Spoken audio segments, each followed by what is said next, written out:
మొన్న ఓ ఫోటో బాగా వైరల్ అయింది. సీఎం రేవంత్ రెడ్డి గారు సల్మాన్ ఖాన్‌ని కలిసి దిగిన ఫోటో. అది చూసిన ఎవ్వరికైనా ఏం అర్థమైతదంటే, ఈయనే సల్మాన్ ఖాన్ దగ్గరికి పోయి దిగిండు అనే విషయం అర్థమైతది. కానీ కాంగ్రెసోళ్ళకి ఇట్లా వెన్నతో పెట్టిన విద్యలంటారు చూషిర్రా అట్లా. తిమ్మిని బమ్మిని జేయడం అంటారు గదా!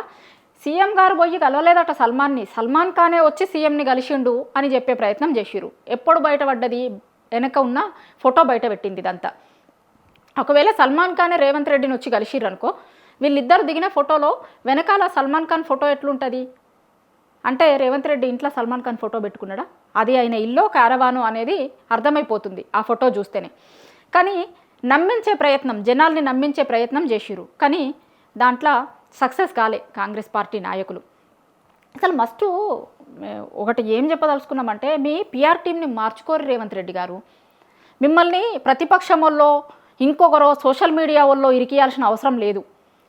మీ ఒళ్ళు రిలీజ్ చేసే ఫోటోలే మిమ్మల్ని ఇరికిస్తున్నాయి. మీ పిఆర్ టీంని, మీ సోషల్ మీడియా టీంని ఫస్ట్ చక్కగా చేసుకోర్రి. వాళ్ళు అసలు ఏ ఫోటోలు బయటికి ఇస్తుర్రు, వేరే బయటున్న వాళ్ళు విమర్శించుడు కాదు, మీ వాళ్ళే ఇస్తున్న ఫోటోలతోనే మీరు విమర్శల పాలవుతున్నారు.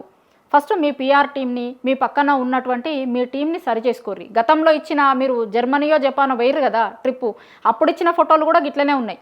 అసలు ఏం జరుగుతుంది, మీ చుట్టుపక్కల వాళ్ళు మీ వాళ్ళు ఏం చేస్తున్నారు, మీ చుట్టే ఎవరున్నారు మీకు అనేది ఫస్ట్ ఒకసారి చూసుకోర్రి.